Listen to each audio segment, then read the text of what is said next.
सृष्टि की बच्ची ने तो मेरा जीना हराम कर दिया है। जिसे देखो उसी का गुणगान गाता रहता है। पता नहीं ऐसा क्या है उस कल्लो में। तभी उसके क्लास का सबसे हैंडसम लड़का सनी दिखाई देता है। अरे आओ ना सनी, चलो ना हम लोग साथ में खेलते हैं। अरे पहले सुनो तो यार, ये पेन तुम मेरी तरफ से सृष्टि को दे देना, ये उसके लिए गिफ्ट है। तुम्हारी बहन ने मेरे नोट्स बनाने में मेरी बहुत हेल्प की थी, इसलिए उसे ये गिफ्ट दे रहा हूँ। वो सच में बहुत अमेजिंग है यार। वो बहुत ही टैलेंटेड और होनहार लड़की है। ऐसा कुछ नहीं है जो उसे ना आता हो। इतनी इंटेलिजेंट लड़की मैंने अपनी लाइफ में पहली बार देखी है, वरना उससे पहले तो मैं यही समझता था कि सारी लड़कियां तुम्हारे जैसी बुद्धू ही होती हैं।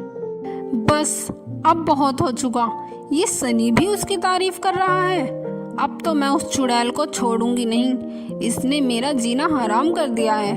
इसने मेरे सारे दोस्त मुझसे छीन लिए। रिम्मी गुस्से से घर चली जाती है और फिर एक दिन सृष्टि के पास जाती है और उससे बोलती है, सृष्टि, क्या तुम मेरे साथ घूमने चलोगी? मेरा घूमने का बहुत मन कर रहा है, लेकिन माँ मुझे अकेले बाहर जाने नहीं देती। तुम साथ रहोगी तो माँ मना भी नहीं करेगी। और फिर मैं तुम्हें इस गांव की सबसे खूबसूरत जगह दिखाऊंगी। ऐसी जगह जो तुमने आज तक नहीं देखी होगी।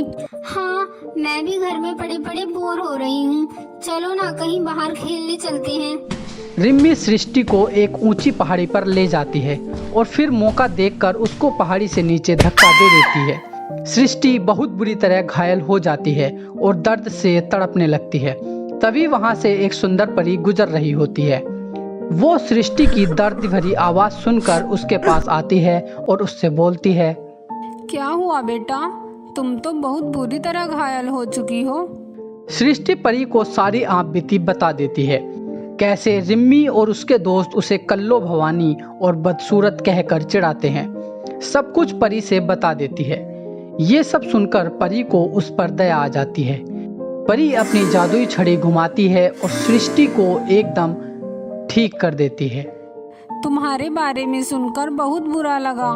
तुम एक भली और समझदार लड़की हो, इसलिए मैं तुम्हें एक जादुई सैंडल के पेड़ का पता बताती हूँ।